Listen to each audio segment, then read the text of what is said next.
அனைத்து நல்லுள்ளங்களுக்கும் வணக்கம். நான் உங்கள் ரவிக்குமார். தினம் ஒரு தகவல் அடிப்படையில் ஜியோ பாலிடிக்ஸ். இன்றைய ஜியோ பாலிடிக்ஸில் நம்ம ஈரான் கிட்ட ஸ்டார்ட் பண்ண போகிறோம். ஏன்னா ஈரான் மிகப்பெரிய ஒரு அதிர்வலையை கிளப்பியிருக்காங்க. மேபி ஐசிபிஎம் டெஸ்டிங்காக கூட இருக்கலான்ற மாதிரி சொல்லியிருக்காங்க. ஒரு பரபரப்பு நிறைந்த ஒரு வீடியோ பதிவுமே வெளியிட்டிருக்காங்க. அப்படியே நம்ம ஈரான்கிட்ட தொடர்ந்து அங்கேருந்து உக்ரைன்கிட்ட போயிட்டு உக்ரைன்லேருந்து சிரியா கிட்ட வந்துட்டு சிரியாவிலேருந்து ஃபைனலாக நம்ம இந்த செய்தி எங்கே முடிக்க போகிறோம்னா பங்களாதேஷில் முடிக்க போகிறோம். இடையில் ஐரோப்பாவோட செய்திகளும் அட்டகாசமான ஐரோப்பாவோட செய்திகளும் இதில் அடங்கியிருக்கிறது. வாங்க வீடியோக்குள்ள போகலாம். வீடியோக்குள்ள போகிறதுக்கு மாதிரி நீங்கள் நம்ம சேனலை சப்ஸ்கிரைப் பண்ணலாம். சப்ஸ்கிரைப் பண்ணிட்டு வாங்க.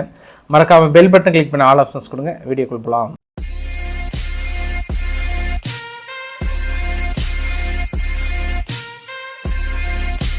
முதல் தகவல் நம்ம ஈரான்கிட்டேருந்து ஸ்டார்ட் பண்ணிடலாமா?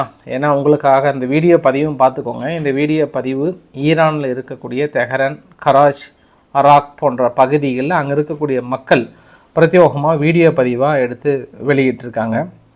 ஈரானு என்ற அரசல் புரசலாக ஒரு சில செய்தி குறிப்புகள் ஈரான் ஒத்துக்கலை அப்படின்னாலும் அங்கே இருக்கக்கூடிய செய்தி குறிப்புகள் என்ன சொல்ல வருது அப்படின்னா, இது எல்லாமே இன்டர் கான்டினென்டல் பாலிஸ்டிக் மிசைல்ஸோட சோதனையாக இருக்கலாம் அப்படின்ற மாதிரி சொன்னாங்க. சமீபத்தில் ஈரான் சக்ஸஸ்ஃபுல்லாக தனது சேட்டலைட்டை நிலைநிறுத்தியிருந்தாங்க இல்லையா? அந்த சேட்டலைட்டை நிலைநிறுத்தினதுக்கு அமெரிக்கா தரப்பில் ஒரு அதிர்ச்சியையும் அறிவிப்பையும் வெளியிட்டிருந்தாங்க. அதிர்ச்சி என்ன அப்படின்னா, இந்த சேட்டலைட் மூலியமாக இனி உளவு பார்த்து பெரிய அளவுக்கு இன்டர் கான்டினென்டல் பாலிஸ்டிக் மிசைல்ஸ் மூலிமா இவங்க ஜியோ லொகேஷன் டாக் பண்ணி பெரிய தாக்கல் நடத்துவதற்கு வாய்ப்புகள் நிறைய தென்படுகிறது. இனி பொருளாதார தடைகளை போட வேண்டும் ஈரானுக்குன்னு ஒரு 3 நாளுக்கு முன்பு தான் இந்த ஒரு சமாச்சாரத்தை இப்படி வெளியிட்டாங்க. ஆனால் இன்று ஈரான் என்ன பண்ணிட்டாங்க, ஐயா அது உண்மைதான், நீங்கள் சந்தேகப்படலாம், சொல்ல வேண்டாம், இதோ எங்களுடைய டெஸ்டிங்ன்ற மாதிரி. ஆக்சுவலாக இது ஈரானுடைய ஊடகம் இல்லை ஈரானுடைய செய்தி குறிப்பு அதிகாரப்பூர்வமாக வெளியிட்டதா என்றால் இல்லை.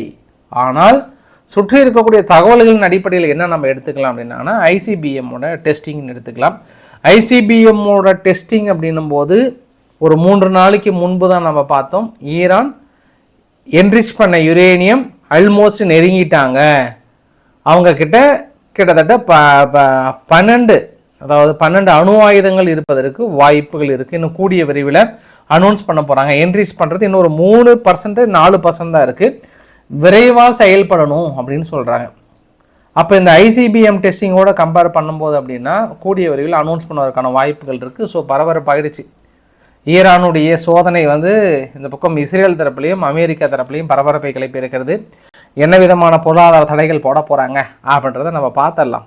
இந்த பொருளாதார தடைகள் அப்படின்னும் போது எனக்கு ஒரு விஷயம் ஞாபகம் வந்தது பாருங்கள். நேற்று நம்ம இந்தியானுடைய ரிசர்வ் வங்கி ஆளுநர் சக்தி காந்ததாஸ் அவர்கள் ரிசர்வ் வங்கி குறிப்பாக ரிப்போனுடைய வட்டி விகிதம் எந்தவித மாற்றமும் இல்லை அப்படின்னாங்க.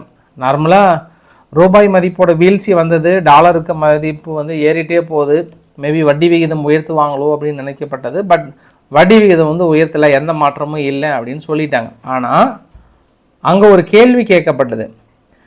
இப்போ குறிப்பாக இந்தியாவுக்கு எதிராக பொருளாதார தடை அமெரிக்கா போடுவதற்கு வாய்ப்புகள் இருக்குது. ஏன்னா நீங்கள் பிரிக்ஸோட கூட்டமைப்பில் இணைஞ்சிருக்கீங்க. பிரிக்ஸோட கூட்டமைப்புகள் டாலரை அவாய்ட் பண்ணாங்க அப்படின்னா சர்வதேச நாணயத்தை சர்வதேச வர்த்தகத்தையும் புறக்கணிக்கிற மாதிரி இருக்கும். அதனால் நாங்கள் 100% வரி விதிக்கிறோன்னு சொல்லியிருந்தாங்க இல்லையா? அந்த கேள்வி கேட்கப்பட்டதற்கு இன்னும் நாங்கள் டாலர் பயன்பாட்டை குறைக்கலை, அது இல்லாமல் பிரிக்ஸ் கூட்டமைப்பு உருவாக்குற முனைப்பில் தான் இருக்கும். ஆனால் இன்னும் இந்த திட்டத்தை முன்வைக்கலை, மாற்று நாணயத்தை இன்னும் முன்வைக்கலை. அதனால் இது இன்னும் அடுத்த கட்டத்துக்கே செல்லலை அப்படின்னு சொல்லிட்டாங்க. ஸோ அன்னைக்கு நம்ம பேசினது இன்றைக்கி உறுதிப்படுத்தியிருக்கிறாரா யார்? இந்தியானுடைய ரிசர்வ் வங்கியினுடைய ஆளுநர் அவர்களே உறுதிப்படுத்தியிருக்கிறார். ஸோ அது சும்மா அடுத்த கட்டத்துக்கு போகலை, அப்பப்போ மீட்டிங்கில் போனால் பேசுவோம்ல, பிரிக்ஸ் கூட்டமைப்பு நாடுகள் ஒருங்கிணைந்தது, புதிய நாணயத்தை உருவாக்கியது, இனி இருக்கிறது அமெரிக்காவுக்கு அப்படின்லாம் சொன்னோம் அப்படின்னா அது சும்மா வெற்று டைலாக் தான். அவங்க அதிகாரப்பூர்வமாக அனௌன்ஸ்மெண்ட் சும்மா ஒரு பேச்சுக்காக தாங்க எடுத்திருக்கு. இன்னும் அடுத்த கட்டத்துக்கு செல்லவே இல்லைங்க. அது அப்படியே தான் இருக்குது. அப்படி இருக்கும்போது எப்படிங்க தடை விதிப்பாங்க? அதெல்லாம் வாய்ப்புகள் இல்லைன்ட்டாங்க. ஸோ கூட்டி கழித்து பார்த்தீங்க அப்படின்னா உங்களுக்கு கணக்கு தெளிவாக இருக்கும். இதை பற்றி நம்ம ரொம்ப தெளிவாக பேசியிருக்கோம். பிரிக்ஸ் கூட்டமைப்பு இன்னும் விரைவாக செயல்பட வேண்டிய காலம் இருக்கிறது. சும்மா வருஷத்துக்கு ஒரு டைம் கூட்டி அன்னைக்கு கூட்டும் போது மட்டும் டீயும் பிஸ்கெட்டும் குடிச்சிட்டு மிச்சரையும் சாப்பிட்டாடி வெறித்தனமாக மேஜையை தட்டி 4 பேச்சு பேசிட்டு அப்படியே வந்தோம்னா அதை பற்றி கண்டுக்காமல் இருந்தாங்க அப்படின்னாங்கன்னா இவங்களால் அமெரிக்காவுடைய டாமினேஷனை ஒழிக்கவே முடியாது, பிரிக்ஸ் கூட்டமைப்பு வலுப்படுத்தவும் முடியாது. இது வெளிப்படையான கருத்து. வேணா யூடியூப்பில் கண்டென்ட் போட்டுக்கலாம், வழிந்தது அமெரிக்கா டாலர், பிறந்தது புதிய நாணயம் அப்படின்னு நம்ம கண்டென்ட் வேணால் போட்டுக்கலாம். ஆனால் ரியாலிட்டியில் ஒன்றுமே நடக்காது அப்படின்றதுல தெளிவாக தெரிஞ்சு போச்சு. சரி, வாங்க நம்ம உக்ரைன்கிட்ட போயிடலாம்.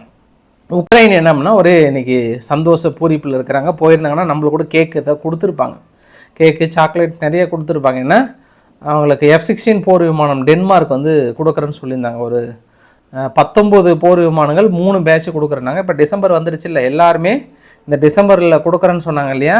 இப்போ வந்து இறங்கிடுச்சோ 6 F-16 போர் விமானம் டென்மார்க் சார்பாக வந்து இறங்கிடுச்சு.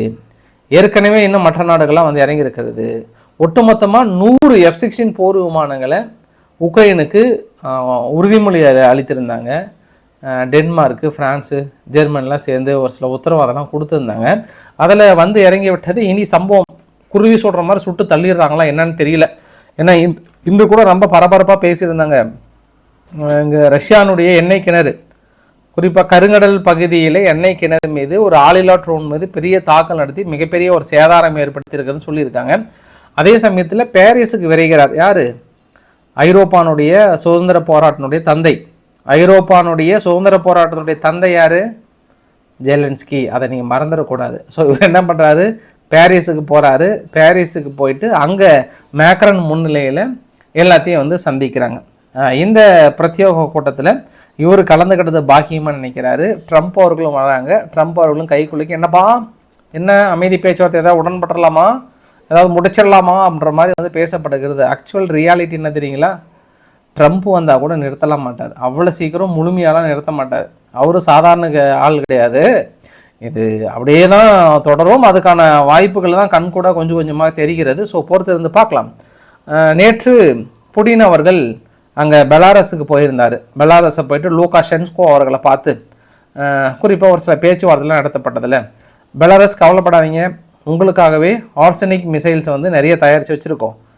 ஹைப்பர்சோனிக் ஆர்சனிக் மிசைல்ஸ் வந்து கூடிய அடுத்த இயரில் குறிப்பிட்ட டேட்டில் வந்து இறக்கிக்கலாம்.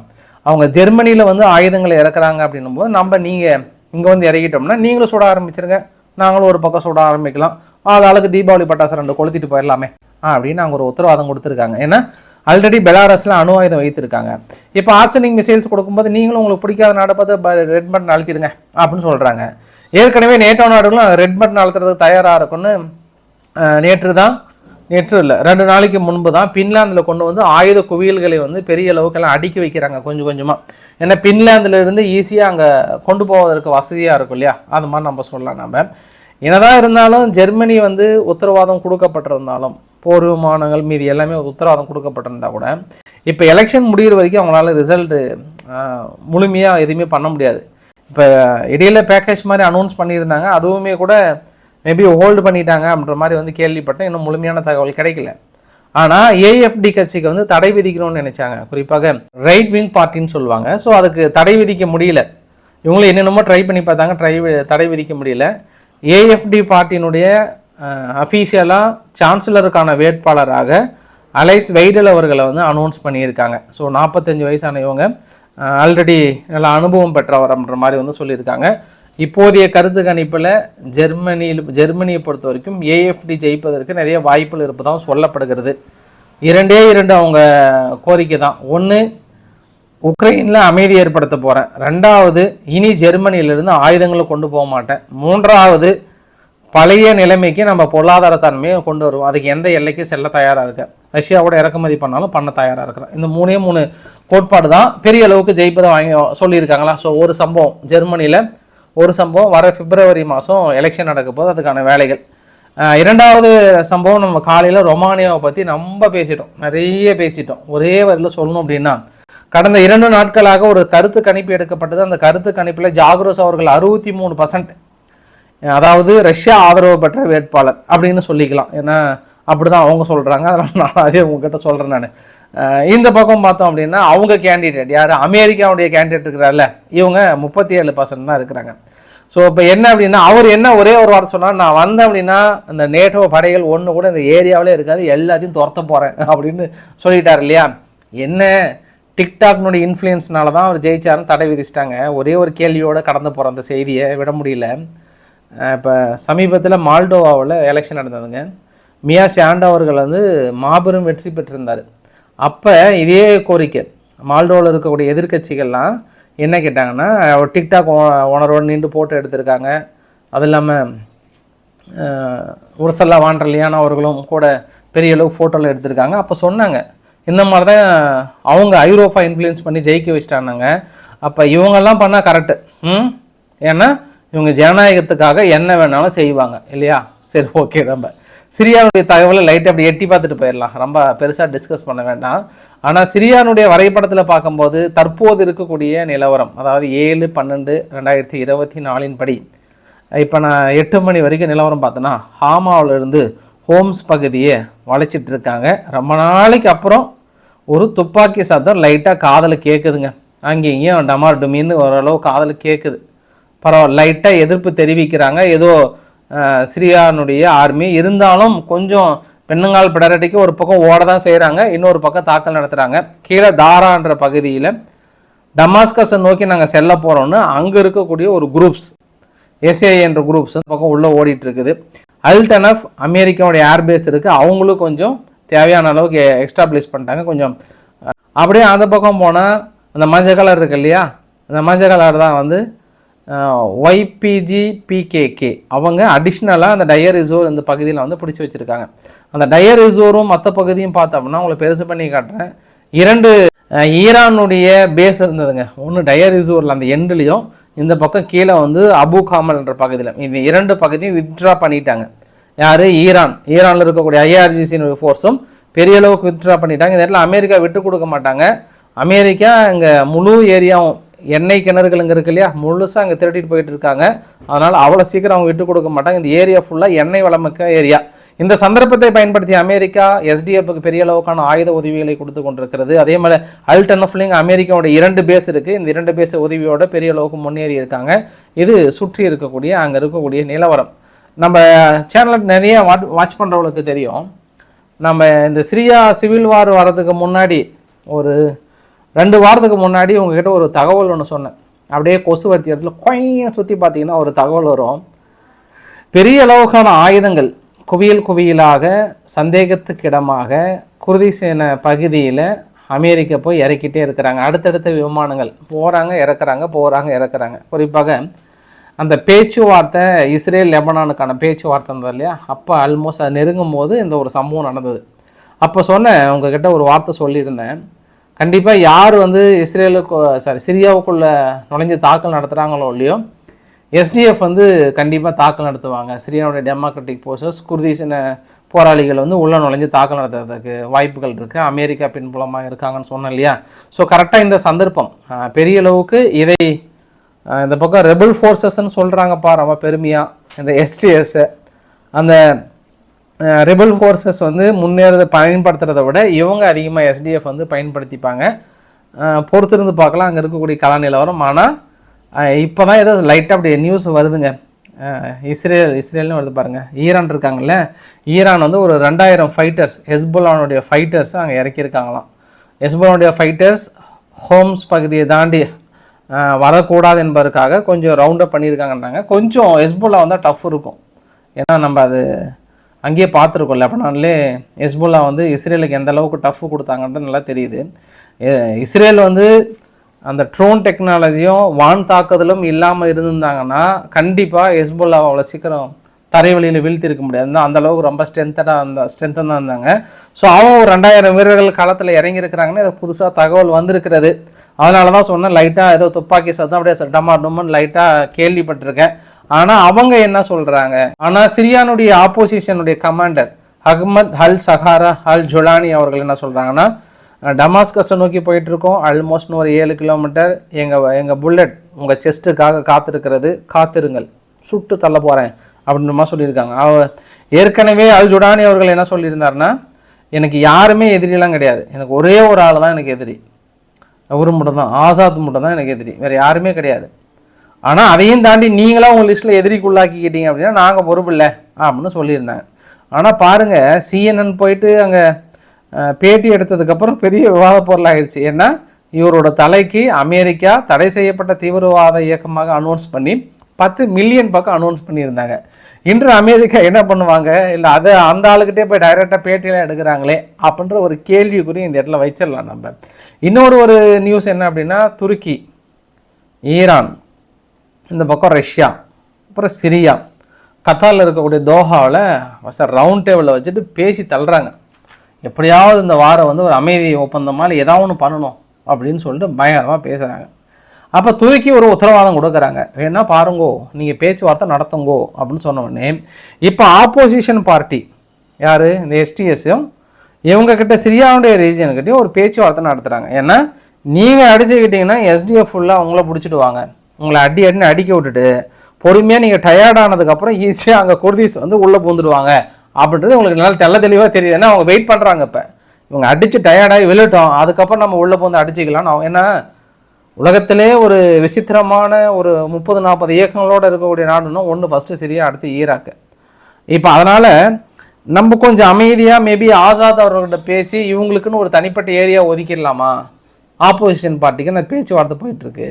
ஆனால் அந்த பேச்சுவார்த்தையில் ரஷ்யா சார்பாக என்ன சொல்கிறாங்கன்னா, நகி என்னதான் இருந்தாலும் நம்ம முழுமையாக ஒரு தீவிரவாத கைக்கோ இல்லை ஒரு டெரரிஸ்ட் கைக்கோ போகிற மாதிரியான பேச்சுவார்த்தையை நாங்கள் உடன்பட மாட்டோம் அப்படின்னு சொல்லப்பட்டதாக சொல்கிறாங்க. ஆனால் ஈரான் வந்து சரி ஓகே ஏதோ ஒன்று பேசுங்க அப்படின்ற மாதிரி சொல்கிறாங்க. ஆனால் அல் ஜுடானி அவர்கள் யார், ஆப்போசிஷன் பார்ட்டியோட லீடர் வந்து, ஆசாத் எனக்கு வேணும், என் கண்ணு முன்னாடி வேணும், என் குண்டை ஒரு செஸ்ட்டில் பாயணும், இல்லை வேறு வாய்ப்பு இல்லைன்னா தப்பிச்சு போக சொல்லிவிடுங்க அப்படின்னு அவங்க தரப்பில் தெளிவாக இருக்கிறாங்க. இது எல்லாத்த விட மேட்ரு என்ன தெரியுமா, ரொம்ப இவங்க எந்த அளவுக்கு சீரியஸாக பேசுகிறாங்கன்னு தெரியல. துருக்கி கிட்ட உட்காந்து இதை துருக்கி பேச்சுவார்த்தை நடத்தி இதை நிறுத்துங்க அப்படின்னு சொல்ல வராங்களா என்னன்னு தெரியல. துருக்கி என்ன பதில் சொல்லியிருப்பாங்க, அடுத்து பின்புலமாக என்ன வேலை செய்வாங்க அப்படின்றது உலகத்துக்கே தெரிஞ்ச விஷயம். சரி, இல்லை கத்தார் தாங்க ஏதாவது ஒரு பிரச்சனைனா போதும் கத்தார் ஓடி வந்துடுறாங்க இல்லை மீடியேட்டர் பண்ணுறதுக்கு. கத்தாரினுடைய பிரைம் மினிஸ்டர் என்ன சொல்லியிருந்தாருன்னா, முகமது பின் அப்துல் ரஹ்மான் பின் ஜசீம் அல் தானி அவர்கள் இந்த காசா யுத்தம் தொடங்கும் போதே எனக்கு சிரியாவுக்குள்ளே லைட்டாக ஜெர்க்காச்சு, இது மாதிரி வருவதற்கு வாய்ப்புகள் இருக்குன்ட்டு. ஆசாத் வந்து அதுக்கான ஸ்பேஸ் விட்டுட்டாரு. அங்கே சிறிய மக்களுக்கான சொல்யூஷனு, அவர் எதிர்ப்பவர்களுக்கான சொல்யூஷனு மக்களுக்கு போதிய அளவுக்கு பண்ணலைன்றார். அவர் சரியாக பண்ணலை, அந்த வாய்ப்பை வந்து அவங்க பயன்படுத்திக்கிட்டாங்க. இன்றைக்கி அந்த சிறிய மக்களுடைய ரிலேஷன்ஷிப்பும் இல்லை ஆசாத் மக்களோட ரிலேஷன்ஷிப்பும் திருப்பி ரீபில்ட் பண்ணுன்றது வந்து ரொம்ப கஷ்டம் அப்படின்ற மாதிரிலாம் சொல்லிவிட்டு முடிஞ்ச அளவுக்கு நாங்கள் ட்ரை பண்ணுறோம் அப்படின்ற மாதிரிலாம் சொல்லியிருக்காங்க. பொறுத்திருந்து பார்க்கலாம். ஃபைனலாக ஈரானுடைய வெளியுறவுத்துறை அமைச்சர் அராச்சி அவர்கள் வந்து இதுக்கு முழுக்க ஒரே நாடு தான் காரணம். யார் சொல்லுங்கள், இந்த மொத்த நிகழ்வுகளுக்கும் ஒரே ஒரு நாடு தான் காரணம், தீவிரவாதத்தை வேரூற்றி வளைத்து கொண்டிருக்கிறது அப்படின்னு இஸ்ரேலை சொல்கிறாங்க. இஸ்ரேல் பதிலுக்கு என்ன சொல்லுவாங்க, அதே தீவிரவாதத்தை நீங்கள் வேரூற்றி வளர்த்தி கொண்டிருக்கிறீர்கள் அப்படின்னு அவங்க சொல்லுவாங்க. ஹெஸ்புல்லாவிலிருந்து சுற்றியும் வளர்த்துட்ருக்கீங்க நீங்கள் அப்படின்னுவாங்க. ஸோ இவங்க என்ன குற்றச்சாட்டு சொல்கிறாங்கன்னா அவங்க. ஆனால் இஸ்ரேல் இன்றைக்கி வந்து ரொம்ப தெளிவாக இஸ்ரேல் தரப்புலேயும் வந்து சொல்லிட்டாங்க, சிரியாவுடைய ஆப்போசிஷன் பார்ட்டி இருக்காங்களே அவங்கள தவிர வேறு யாராவது வரணும் அப்படின்னா நாங்கள் எல்லை பகுதியில் ரொம்ப கான்சன்ட்ரேட் பண்ண வேண்டிய ஒரு சூழ்நிலையாக இருக்கும். இந்த ஒரு ரிசல்ட்டை வந்து மறைமுகமாக இஸ்ரேல் வரவேற்கிறது. ஏன்னா ஈரான் வந்து கொஞ்சம் கொஞ்சமாக வெளியேறாங்கன்ற ஒரு தகவல் அவங்க சார்பாக வரவேற்கிறன்ற மாதிரி எனக்கு லைட்டாக அரசியல் பொருசெல்லாம் செய்தி குறிப்பில் வெளியிட்டாங்க. சைடு கேப்பில் இஸ்ரேல் என்ன பண்ணிட்டாங்க, இங்கே சிரியாவிலிருந்து மீதி ஏதாவது ஆயுதங்கள் இந்த பக்கம் லெபனானுக்குள்ளே வந்து விடக்கூடாது எல்லை பகுதியில் இன்றைக்கி 4-5 தாக்குதல் டமார் டுமின்னு தாக்குதலை போட்டாங்க. 2 நாளாக போட்டுட்ருக்காங்க. எல்லை பகுதியில் எதுவும் கிராஸ் ஆகாத மாதிரி பெரிய அளவுக்கான தாக்குதல் அந்த இடத்துல நடத்திட்டு இருக்காங்க. அங்கே குறிப்பாக அங்கே இருக்கக்கூடிய மக்களோட சந்தோஷம்லாம் இருக்குது பார்த்தியா, சிரியா மக்களோட சந்தோஷம்லாம் எண்ணிலடங்கா சந்தோஷம் பிரிச்சு மேயிறாங்க, ஒரே சந்தோஷமாக இருக்கிறாங்க. ஆனால் எந்த வெஸ்டர்ன் நாடுகள் இன்றைக்கி பெரிய அளவுக்கு பின்புலமாக இருந்தால் கூட நாளைக்கு அங்கே கிறிஸ்டியன் மக்களும் நிறையா இருக்காங்க. ஏன்னா அந்த கிறிஸ்டியன் மக்கள் மீதும் தாக்கல் நடத்துவதற்கு வாய்ப்புகள் நிறைய தென்படுகிறது. ஏன்னா ஒரு சில பதிவுகள் லைட்டாக அப்படி வர மாதிரி தெரியுது. அன்னைக்கு வெஸ்டர்ன் நாடுகள் முழிப்பாங்கன்னு நினைக்கிறேன் நான். ஸோ பொறுத்திருந்து பார்க்கலாம். இந்த வீடியோவோட நிறைவு பகுதியில் 2 விஷயத்தை முடித்து தள்ளிடலாம். ஒன்று, தென்கொரியாவுடைய யான் ஷூக் யோல் அவர்களுக்கு எதிராக மக்கள் போராட்டம் எடுத்திருக்கிறது. இன்று அவர் தார்மீக மன்னிப்புமே கேட்டார். எதிர்கட்சிகள்லாம் ஒன்றா சேர்ந்து அவருக்கு எதிராக தீர்மானத்தை கொண்டு வந்தாங்க, அவரை கைது செய்யன்ற மாதிரிலாம் கொண்டு வந்தாங்க. பட் ஆளுங்கட்சி வந்து புறக்கணிச்சிட்டாங்க. அவர் பதவி விலகணும் அப்படின்ற நினைக்கிறாங்க. அது நேற்றுமே அனௌன்ஸ் பண்ணாங்க, விசாரணை தொடங்கலான்றாங்க. ஆனால் அது ஆளுங்கட்சியினுடைய உதவியோடு தான் விசாரணை தொடங்கணும் அப்படின்ற மாதிரி சொல்லியிருக்காங்க. ஸோ இன்றைக்கி பாராளுமன்றத்தில் அவருக்கு எதிராக கொண்டு வந்த தீர்மானம் முறியடிக்கப்பட்டிருக்கிறது. ஸோ தொடர்ந்து நான் வந்து அதிபராக இருப்பேன் அப்படின்னு அவர் சார்பாக சொல்லிட்டார். ஆனால் மக்கள் வந்து போராட ஆரம்பிச்சிட்டாங்க. சும்மா அந்த மக்களை ஒரு சட்டத்தை சொல்லி கடைசியில் அந்த தென்கொரியா அவங்க பாட்டு சிவனேன்னு இருந்தாங்க. ஏற்கனவே தென்கொரியானோட கவலை பாருங்கோ, மக்கள் தொகை ரொம்ப கம்மியாக இருக்குது, பெருக்குங்கன்றாங்க. இப்போ நீங்கள் போராட்டத்தை கிளப்பி விட்டால் அப்போ அங்கே எப்படி அவங்க கான்சன்ட்ரேட் பண்ணுவாங்க சொல்லுங்கள்? வந்து போராட்டத்தில் களத்தில் இறங்கிட்டாங்கன்னா அப்போ எப்படி உங்களுக்கு மக்கள் தொகை பெருகும்? கொஞ்சம் பார்த்து ஏதாவது சீக்கிரம் ஒரு முடிவு எடுங்க. ஃபைனலாக அந்த நிறைவு பகுதியில் பங்களாதேஷும் இந்தியாவுக்கான அந்த விரிசல்கள் வந்து நாளுக்கு நாள் ரொம்ப அதிகமாகிட்டே போகுதுங்க. குறிப்பாக இஸ்கான் டெம்பிளோட தலைவர் வந்து கைது செய்கிறதா இருக்கட்டும், அவருக்காக வாதாடப்படுகிற வக்கீல் கொலைவெறி தாக்குதலோடு கிட்டத்தட்ட அதாவது அவருக்கு ஆதரவாக யாரெல்லாம் வாதாட வராங்களோ அந்த வக்கீல்கள் மீது கடுமையான தாக்கல் நடத்தப்படுறது. அடுத்தடுத்த விஷயம், குறிப்பாக இப்போ ரீசண்டாக கடந்த 3-4 நாட்களாக பங்களாதேஷ் பாருங்கள், வெஸ்ட் பெங்கால் எல்லை பகுதியில் துருக்கி கிட்ட ஆல்ரெடி அவங்க பேரக்டர் ட்ரோன் வந்து வாங்கியிருந்தாங்க, TB3 பேரக்டர் ட்ரோனு. அந்த ட்ரோன் வந்து பறந்துட்டுருக்கு இந்த எல்லை பகுதியில் அப்படின்ட்டு இந்தியா பயங்கர உற்று நோக்கிட்டு இருக்காங்க. இது என்ன பெரிய விஷயம் அப்படின்னா, குறிப்பாக இந்த ட்ரோன் எதற்காக அப்படின்னா உளவு தகவல்களை சேகரிப்பதற்காகவும் குறிப்பாக எதிரி நாடுகளை வந்து கண்காணிப்பதற்கும் 2க்காக தான் பயன்படுத்துகிறாங்க. அப்போ அங்கேருந்து நம்மளுடைய நாட்டுக்குள்ளே என்ன நடக்குது என்னெல்லாம் ரொம்ப கிளியராக வாட்ச் பண்ணுறதுக்கான நிறைய வாய்ப்புகள் இருக்குது. ஒன்று, இதை வைத்து இன்ஃபில்ட்ரேட், அதாவது எந்தெந்த கேப்பில் எங்கெங்கே ஆளுங்க இல்லாமல் இருக்காங்கன்னு பார்த்துட்டு மேபி ஆளுங்களை உள்ளே இன்ஃபில்ட்ரேட் பண்ணுறதுக்கு நிறைய வாய்ப்புகள் இருக்குன்ட்டு இப்போ எல்லை பகுதியில் அதிகமான அளவுக்கான இராணுவத்தை வந்து குவித்து வைத்திருக்காங்க அப்படின்ற மாதிரி வந்து சொல்லியிருக்காங்க. இராணுவத்தை குவிக்கிறது மட்டும் இல்லாமல் இந்தியா சார்பாக தனது கடுமையான எதிர்ப்புகளை வந்து தெரிவிச்சிருக்கிறாங்க. அதை தாண்டி இன்று காலையில் கூட அங்கே டாக்காவில் குறிப்பாக லக்ஷ்மி நாராயணா டெம்பிளை வந்து முழுமையாக வேண்டலைஸ் பண்ணி அந்த கோயிலை சுத்தமாக தீ வைத்து வந்து எரித்திருக்கிறாங்கன்ற பதிவு கூட பெரிய அளவுக்கு வந்திருக்கிறது. ஸோ பங்களாதேஷ் இந்தியாவுக்கான விரிசல்கள் வந்து தொடர்ந்து அதிகமாக இருக்கிறது அப்படின்றது கண்கூடாக தெரிகிறது. ஃபைனலாக மதம் மனிதனை மிருகமாக்குகிறது. அது எந்த நாடாக இருந்தாலும் சரி, அது இங்கேருந்து அங்கே வரைக்கும் எல்லாம் ஒன்று தான், ஒரே கான்செப்ட் தான். ஸோ பங்களாதேஷும் சரி, எங்கே இருந்தாலும் சரி, மதம் வந்து மனிதனை மிருகமாக்குறது. ஸோ அந்த மிருகத்தின் அடிப்படையில் பங்களாதேஷ் கொஞ்சம் ரொம்ப வெறிப்பிடித்த வேங்கைகளாக இருக்கிறாங்க. இது எப்போ இதுக்கான சொல்யூஷன் கிடைக்கும்னு தெரியல. அங்கே இருக்கக்கூடிய இந்துக்கள் வெளியேறவும் முடியலன்ற மாதிரி வந்து சொல்லியிருக்காங்க. நாட் ஓன்லி இந்துக்கள், அங்கே இந்துக்களை மட்டும் நான் சொல்லலை, கிறிஸ்டியன் மக்களையும் வந்து தாக்கல் நடத்தியிருக்காங்க. கிறிஸ்டியன் மக்களும் வெளியேற முடியாமல் தவிக்கிறாங்க. நான் அதை தான் சேர்த்து சொல்கிறேன். நான் கிறிஸ்டியன் மட்டும் இல்லை, அங்கே புத்த பிட்சுகள் அது மாதிரி நிறைய மற்ற கம்யூனிட்டி இருக்காங்களே, அவர்கள் மீதும் தாக்கல் நடத்தி, அதுவுமே மிகப்பெரிய விஷயம் கூட. இது ஏதோ இந்தியாவில் நடக்கிற சம்பவத்தோடு கம்பேர் பண்ணி அங்கே தாக்கல் நடத்துகிறாங்க அப்படின்றதெல்லாம் இல்லை. அங்கே கிறிஸ்டியானிட்டி மீதும் தாக்கல் நடத்தப்படுகிறது, புத்த பிட்சுகள் மீது தாக்கல் நடத்தப்படுகிறது, அனைத்து மற்ற மதத்தின் மீதும் தாக்கல் நடத்தப்பட்டிருக்கிறது. ஒரு சில புத்த பிட்சுகள்லாம் எல்லை வரைக்கும் வந்துட்டு அவங்கள அனுப்ப முடியாமல் திருப்பி அவங்கள கூப்பிட்டு போயிட்டாங்க, யார் பங்களாதேஷிலேருந்து. அந்த அளவுக்கு ரொம்ப மிகப்பெரிய நிகழ்வு அங்கே நடந்து கொண்டிருக்கிறது. ஸோ இன்றைக்கு ஒரு அளவுக்கான தகவலை கவர் பண்ண நினைக்கிறேன். பிடிச்சிருந்தால் லைக் பண்ணுங்கள், ஃப்ரெண்ட்ஸுக்கு ஷேர் பண்ணுங்கள், சப்ஸ்கிரைப் பண்ணுங்கள். ரவிக்குமாரா சோமு சேனல். நன்றி, வணக்கம்.